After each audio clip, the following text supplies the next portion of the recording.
All right, so today we are in the third part of a series called... All right, it's pretty good. I'm going to be honest, like 9:15, they were a little stronger with that, but that's still pretty good. Buzzwords.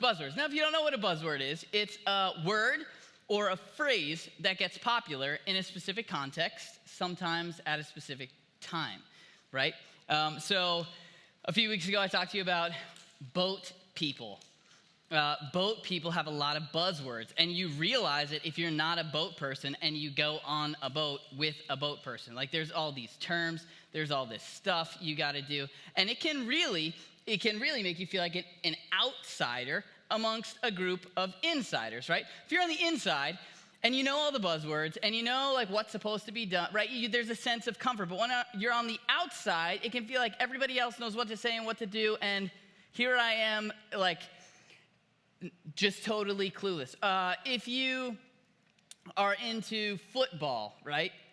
Or maybe you're not into football, but you know people who are really into football, then it can feel like you're an outsider. There's all these crazy terms. I remember being younger and really wanting to know what was going on, but I just didn't because there were all these crazy terms and it took a little while to get it. Anyway, you get the idea. The issue, though, with buzzwords is that two things, really. It creates distance between insiders and outsiders, people who know and people who don't know. And it sometimes can stop the insiders from really understanding what's being said, right? Like, we might know how and when to use a term or a buzzword, but really not know what that buzzword or phrase means. So when I was growing up, I remember being in school, and it took me an embarrassingly long amount of time to figure out what I was doing. But in school, every morning we had to say the Pledge of Allegiance, right? And so I would pledge allegiance to the flag of the United States of America and to the Republic. And for years, I didn't know who Richard Stans was. And eventually someone told me, and it made sense. But I knew how and when to use the word, but really had no idea what I was saying, and had no idea that I was wrong. The church has buzzwords. There's a language, there are phrases that are used in the church, and sometimes we know how and when to use these words, but really don't understand what's going on. And so sometimes, like, not only does it create distance between people who know what to do and people who don't get it, but it also stops us from really understanding it. Like, on the first week, we talked about the word holy, if you remember that, right? And a lot of us, when we hear the word holy, we might think of buildings with high places or candles or people wearing certain outfits, but really it has this idea of being set apart, of being different. And we talked about really what that looks like practically, but it's a totally different concept. Most people, in the way that we described it, would probably be attracted to the idea of being holy themselves. But if you were to stop someone on the street and be like, hey, come inside, we're going to talk about how you can be more holy, people would be like, no thanks, right?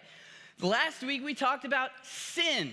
Sin. Now, it's a really heavy word. It's a really emotional word. A lot of people don't like to talk about it. And usually it's because when we think about sin, we think about some power-hungry, dictating rule giver who's a cosmic killjoy that, like, gets to call the shots because he's big and we're small. And when we don't do what he says, it's called a sin. And so we, like, don't like to talk about it. And we really, like, pull back. But what we said is, when we looked at how it's actually described, really the idea is not just like that it's wrong, it's toxic.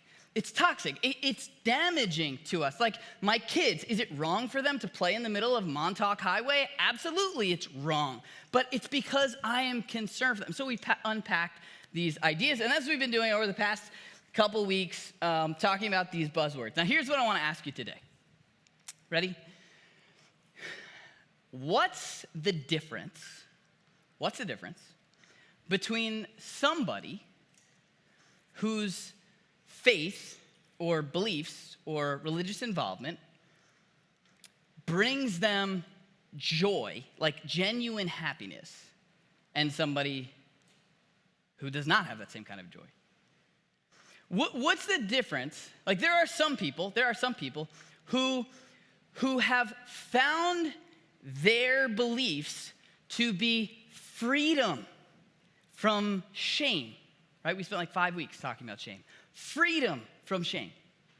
This feeling of not being enough, of never measuring up. Then there are other people their beliefs, their religious involvement is actually a source of shame. What's the difference? What's the difference between somebody whose faith, whose beliefs causes them to love so much and so well? But then there are other people whose their beliefs cause them to judge so much. What's the difference? And we've been talking about the same story, reading the same book. Why is it that for some people, what they believe, and maybe you've experienced this, what they believe, it's like attractive. It's like, I don't know what you have, but I kind of want in on that. That seems like a really good thing. And then there are other people where it's like, I think I kind of liked you better before you got involved with the church. Like, what's the difference? I don't know about you, but I've seen that. I've seen one version that's really appealing, that is like genuine life change. And for other people, like myself included, at times it's like one person finds something valuable, like they wouldn't give it up for anything. And then like someone else is like, it's this white-knuckled religious morality, like I'm just trying to do it. For some people, it seems like light, and for other people, it's heavy. What's the difference? The word we're talking about today is at the heart of this difference. It's the difference maker. And if you're somebody who's been in the church for a long time, no doubt you have heard this word probably over and over and over again, but it's something that we need to keep coming back to over and over and over and over again, because it's the total opposite of what's natural for us. Or maybe you're someone who is new to church, or doesn't like church, or was dragged here today, or threatened, or whatever, like yanked in, or maybe you like don't really want to be seen. You're just trying to figure it out for a bunch of weirdos. And you're like, what's the deal with this? But you're pushing away the whole idea of God and religion and Christianity and church, and I get that. I've been there. But what I would suggest, and I don't know, what I would suggest is that maybe the version of Christianity that you're pushing away is one you should be pushing away. One that totally misses the idea behind today's buzzword. So, what comes to mind? Ready? Here's the buzzword. What comes to mind when you hear the word gospel? Or the gospel? Like for a lot of people, it's music, a type of music, a genre. If you go on Spotify, Apple Music, there's like gospel music. Maybe you think of those like choirs with the robes. I've been trying to get Tom to wear one of those big purple robes, and have everybody swaying back, right? Or maybe it's just for you, it's just another adjective, for the word Christian, like something you could substitute, say, oh, that's a gospel thing. For me, one of the first times someone actually explained it to me, was like, oh, well, the New Testament, the part that has like the Jesus story in it, those are the Gospels, like the four of them: Matthew, Mark, Luke, and John. The Gospel of Matthew, Mark, Luke, and John. Gospels of Matthew, Gospel of Mark. And I was told that's the story about Jesus. That's like all the events. And so I remember in 7th grade, I had to take a class where I was going through the Gospels. And if you don't know, the Gospels, they're all the same story. They're just told by different people for different reasons to different audiences. But I didn't know that. I thought it was like chapter 1, 2, 3, and 4. And so I got to the end of the first one, Jesus died. And I was like, well, where are they taking the rest of this thing, right? But really, that's the idea. The gospel, it's explained in a bunch of different ways. It can be a little bit vague. The gospel, it literally means good news or good message. In the context of like Christianity, this actually wasn't a religious word. It was just a word meaning good news. So if you were out at war and you won, you would send a messenger back to like the townspeople with the gospel saying, we won. It's good news, right? In the context of like the church world, it's the good news about Jesus, the story about Jesus, that Jesus came, he was born, Jesus, Mary, Joseph, right? We know the Christmas story. In case you're not familiar with it, he grows up, he lives a perfect life, then he dies on a cross, and then 3 days later he comes back, and then he gives his followers what we call the Great Commission. He tells them to go out and make more followers of Jesus, and that's like in what we would consider a nutshell. He died on a hill called Calvary on the cross. right? And so for a lot of people, if that's the gospel, right? And we might not say it like this, but for a lot of people, the gospel is the story or a story that brands a form of religion, right? Like it's the origin story of what we believe. Like maybe you have some friends that are in other religions and they've got their guy. Jesus is our guy. They've got their guy with their story and their teachings. We've got our guy with our story and his teachings, right? The Jewish people, they have Moses with their guy, his story, right? And so it's kind of like a way for a lot of us, right? It's a way to brand our religion. Well, he's our guy. He's our teacher. And that's where he came from. It's the origin story. Now, I like origin stories. Right now, actually, I'm reading Steve Jobs by Walter Isaacson. Steve Jobs, if you don't know, is the guy who started Apple. I'm an Apple guy. I like Apple. And what's cool is that an origin story tells us why we do what we do. And so it's neat. Like, I'll read about, Steve Jobs' life, and you'll see he loves simplicity because of this experience and that, and you can see it in all the Apple products. And so I've been telling my wife, you have to buy more so I can understand more of this. But you see, it's like, oh, that's why they do what they do. Very interesting, right? Origin stories tell us why we do what we do. Maybe you have an origin story. I know my origin story of like my nationality. I'm on Long Island, right? I'm half Irish, half Italian. A lot of us on Long Island are at least a little bit Italian, right? And so I know that's part of who I am. That's why I do a lot of the things that I do. My wife, she is from Virginia. And here, I never realized this until I left Long Island, but here, a lot of us, not all of us, but a lot of us have ancestors that have only been here for a few generations. And so we know where they came from.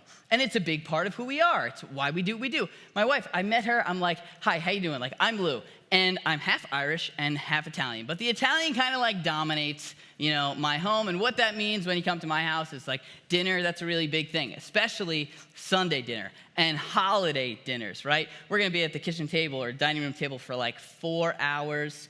The conversation's gonna get really, really loud, and nobody's angry, don't worry, it's just that's how we communicate. And if you wanna jump in the conversation, that's fine, you just have to be louder than the person currently talking. And then you'll have the floor. There's gonna be some food out, some Italian food, and we have our own special way of pronouncing Italian food. It's not really grammatically correct in any language, but we say things like mozzarella instead of mozzarella, right? And so that's who I am, that's why I do what I do. I spoke to my wife, I was like, so what are you? And she was like, I don't know. And I was like, what do you mean you don't know? But her story, they've been in the country for a really long time. There's been a lot of intermingling and mixing and matching. She's a lot English and some other stuff, a lot of but it was like, that's part of who I am. It's why I do what I do. Our country, right? We have an origin story for our country. It's why we celebrate 4th of July. It's why we say the Pledge of Allegiance with Richard Stans. It's why we do certain things around here. Origin stories are why we do what we do, right? And so for a lot of us, the gospel is an origin story. It's why we do what we do. It's why we can celebrate Christmas and not Hanukkah. It's why a lot of us got married in a church, if you got married in a church. It's why, it's why we do what we do for a lot of people. Now, if that's your understanding of the story of Jesus, what we call the gospel, right? Here's where that leaves us. And this is actually the place where a lot of people in our culture are, and maybe this is where you are. If that's the place, if that's what we believe, then when it comes to what we feel about what we believe, like what role does that play in your life, your faith, you can ask people, and you'll get an answer that sounds something like, I try to do the right thing, and I hope, like, one day, when my time is up, if there's the big man upstairs, there's someone there, my good will, hopefully outweigh my bad, and I like to think he's gonna give me a thumbs up, like I'll be all right. And you've heard that. Maybe that's what you think. It's a pretty common thing. If you've ever seen The Good Place, anyone ever see The Good Place on NBC? It's a pretty funny show. It's not great for theology, but it's funny. But in the show, there's a point system. You save a drowning puppy, that's like 10,000 points, but you pull your sister's hair, that's minus 50. And at the end of the day, like whatever your score is determines where you go, the good place or the bad place or whatever, right? So that's the common theme. And when the story about Jesus is our origin story, really that's often where we end up. While most of us would never articulate it this way, this is where we're left, right? This is what's going on internally. We have a belief, actions, and then like an emotion. The underlying belief in this framework is that I obey God, so he'll accept me. I do what he says, and I like to think one day he's gonna give me the thumbs up. I'm gonna be all right with him. And so I try to do the right thing. Everything I do, all my good deeds, my actions, what I'm taught in church, what we talk about with our friends, like the right thing to do, all of these, this is what I'm required to do for God to earn his acceptance. And the dominating emotion there, the way we feel with this eventually over time, is the feeling of a debt owed. Like there's someone up there, he made us, he tells us what to do, and I really should be doing this, right? It's like I got to pay him back. It's the right thing to do. Unfortunately, like if you step back and think about this for long enough, what you'll realize is this is actually the operating framework for most religions, most groups of faith. It might go by a different name, but there's someone up there. We're required to do certain things so that he or she will accept us, and there's this feeling like we have to. A debt owed, there's an obligation. And so if you step back and you have these conversations, really, there's not much different between the Jesus origin story and all the other ones. Like you do your thing. We're all kind of trying to do the same thing, operating the same way. The issue with this, and you know this if you've been in church for a long time, you might even be living with this right now.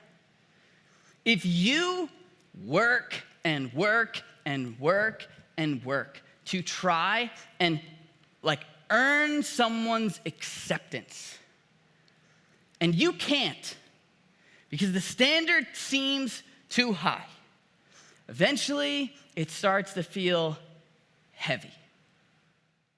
Eventually you start to get exhausted. It's not something that brings you joy.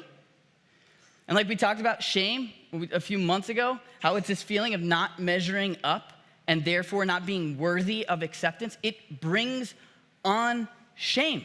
Like, I just can't do it. And so we start to hate ourselves. And this is why a lot of times religious people become very, very judgmental, because we can't reach where we're trying to get. And so we start looking around at other people and be like, well, at least I might be here, but at least they're there, right? And we're looking to see if other people are doing worse than us. So at least if we can't hit the standard, at least we're a little closer. And so this is what makes people judgmental, and it has this framework has all these detrimental effects on the way that we live.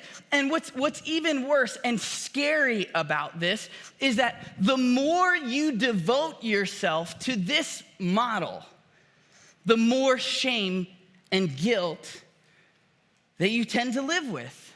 The angrier you get, the more judgmental you start to become, because the more aware of your shortcomings you're gonna be.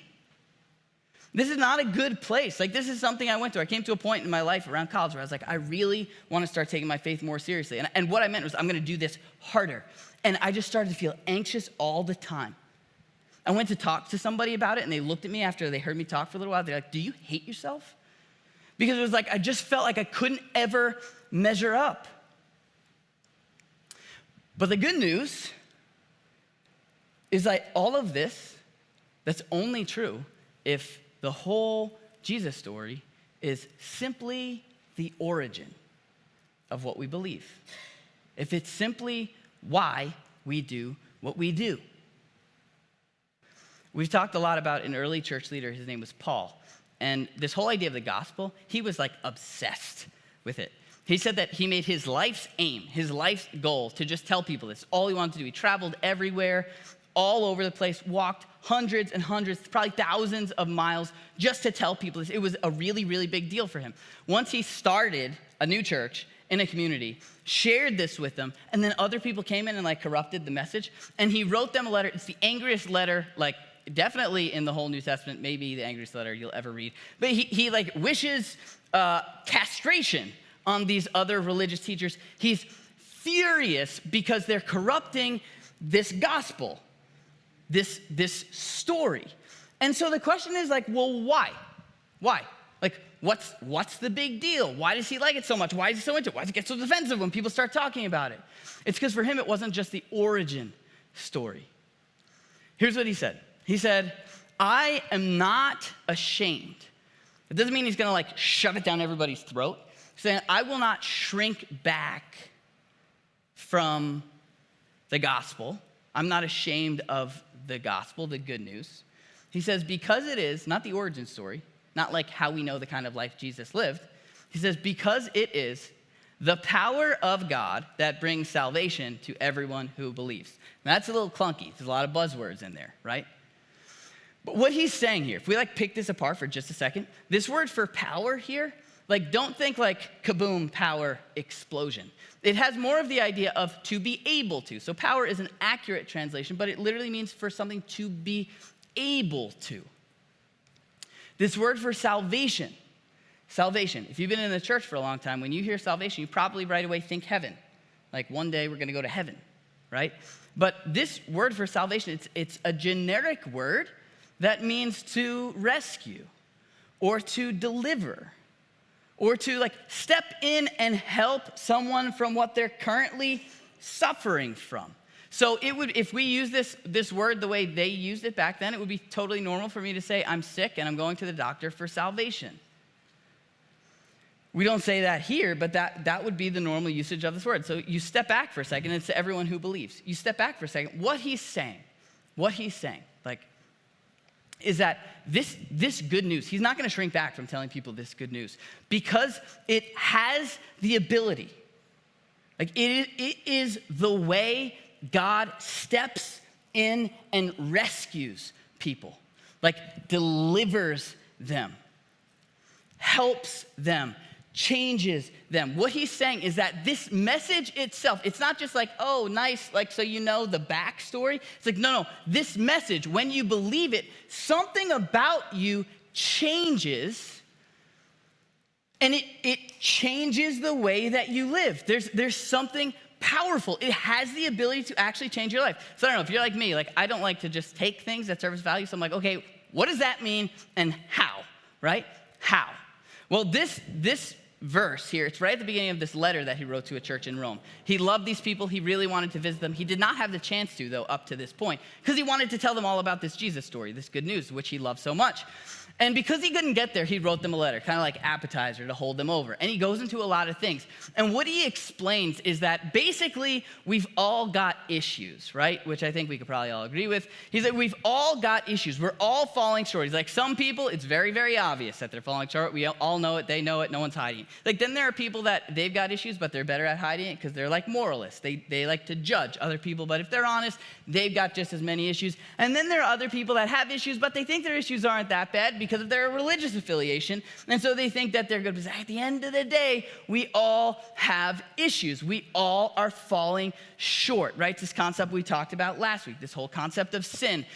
But then what he explains is that in our mess, like not like you might expect him to say, like, now with our issues, let's make up for those issues, right? Let's get it together, people. That's not what he says. Like in our issues, God decides he's gonna do something about it.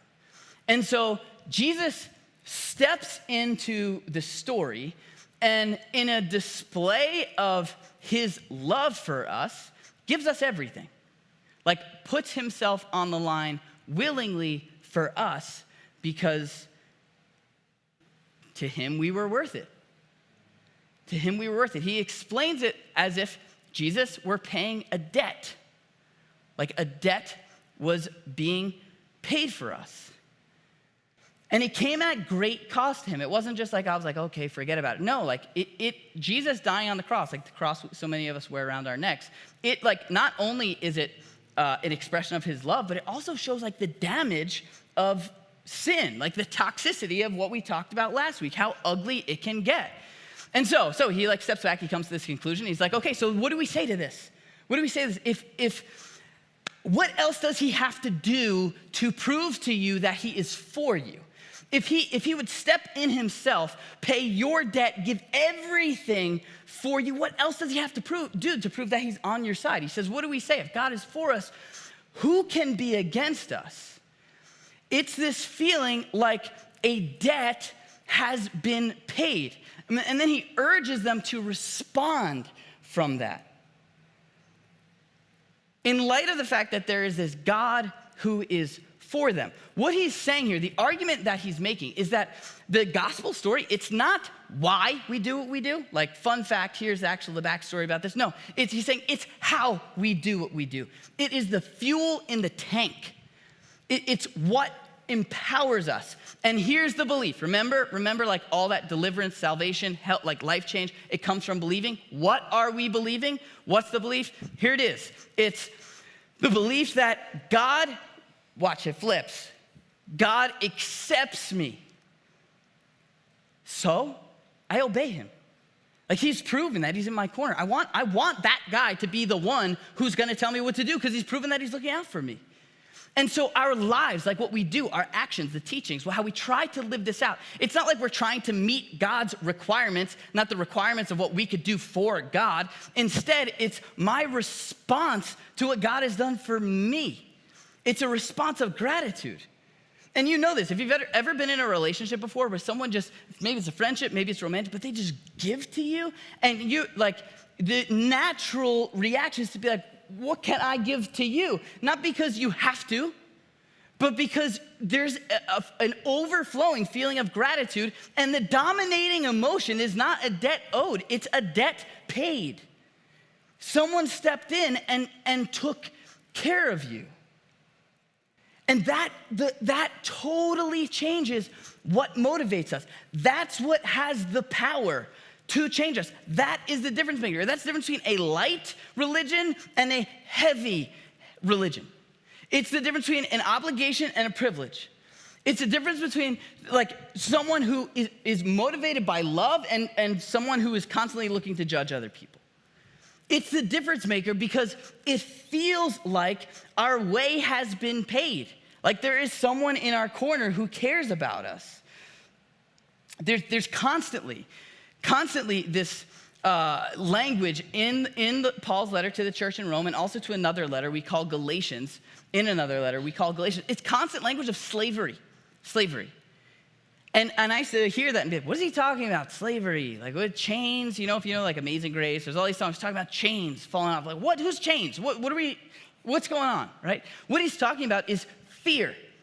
Like the model where God is the rule-giving dictator, he's like, you better get in line, right? That we're walking around like this, like, oh, I better just like say my prayers and check the box because God might get me. And if I don't, well, then I'm gonna live in guilt, and which is gonna turn into shame, and I'm gonna constantly feel like I'm not measuring up, constantly feeling like I'm not enough. And so that is a powerful motivator. It's described as bondage. And what he says is that because of what Jesus has done, like that is gone. Like you are no longer a slave to that fear. But now you can look up at God as a father, as someone who cares about you, as someone you go to when you mess up, not someone you run from when you mess up. It changes everything. And the way that we live is motivated by love. So he says like, you've been set free. He says, but don't use that freedom to go live in more self-destructive ways. He says, use that freedom to take care of other people, to love. It is freeing. It's a good thing. And it has the power to change us. It's not why we do what we do. It's how we do what we do. And this applies to every area of life. Like really, if you think long and hard about it, it can solve every issue within us. There are people in this church that give an unbelievable amount. Finances, time, energy, just give. And if you talk to them and you ask them, why? They're not like, I'm just trying to make up for all the lies I told my mom when I was growing up. It's like every time the response is something like, I just feel like God has given me so much. And that has the ability to turn you into a generous person, not because I feel like I have to, okay, so fine, here. I think I told you, if you were here, I think I said on Easter Sunday, I had a friend who was always dating, always. And he was always compromising, always dating people he shouldn't date, and he knew it, but he couldn't help it. And he heard this, and someone was like, Jesus really, like the gospel, the good news, it really is the answer to every need within you. And he's like, okay, well, how does this solve my dating problem? Like, I know I shouldn't be dating these girls. I know these relationships aren't good. What's the deal? And so he took some time to really, really think about it. And he's like, you know what I realized? What I realized was that what I wanted deep down was for someone to want me, for someone to desire me, to feel like I am worth it to someone. And he's like, and what all of a sudden, for the first time, what seemed like a distant story like that 2,000 years ago, like all of a sudden hit home right in front of me, that this is what the story is about. It's about Jesus saying, you are worth it to me. And it's not like overnight, like kaboom, all of a sudden doesn't want to be with girls anymore. But it's like that bondage, the grip, like began to come loose. It actually changed him. This is what can stop you if you find yourself judging. Instead of saying like, I shouldn't judge because that's wrong. Like just stop and be like, is there a feeling of inadequacy in me right now that's causing me to do that? Is there a standard I feel like I'm not meeting and therefore not worthy of acceptance that's causing me to look so critically at other people? And this is what solves that. There are some of us in here, probably, chances are, we are living with guilt and fear and shame and thinking God wants us to. Thinking like, well, I didn't do it, so I should beat myself up. I should hate myself. And it couldn't be farther from the truth. To carry your own guilt and shame is to say that what Jesus paid was not enough. And so if you right now, maybe you're new to church, if what you're resisting is a version of Christianity where God is like, you've got to meet my level before you're good enough for me, where you have to work for his acceptance, like you should be resisting that. But chances are, you may not be pushing away a version of Christianity where there is a God who's a father who's like, I want to be with you so bad. There is no extent, there is nothing I wouldn't give to have you, for you to look to me as your father. And when that like sinks in, like that's when we not only begin to see this as something that has power to save us, to change us, to rescue us, but when we see it as good news. Let's pray together. God, we are grateful. We are grateful that the challenge for us is wrapping our minds around the goodness of this message. The fact that you accept us as we are.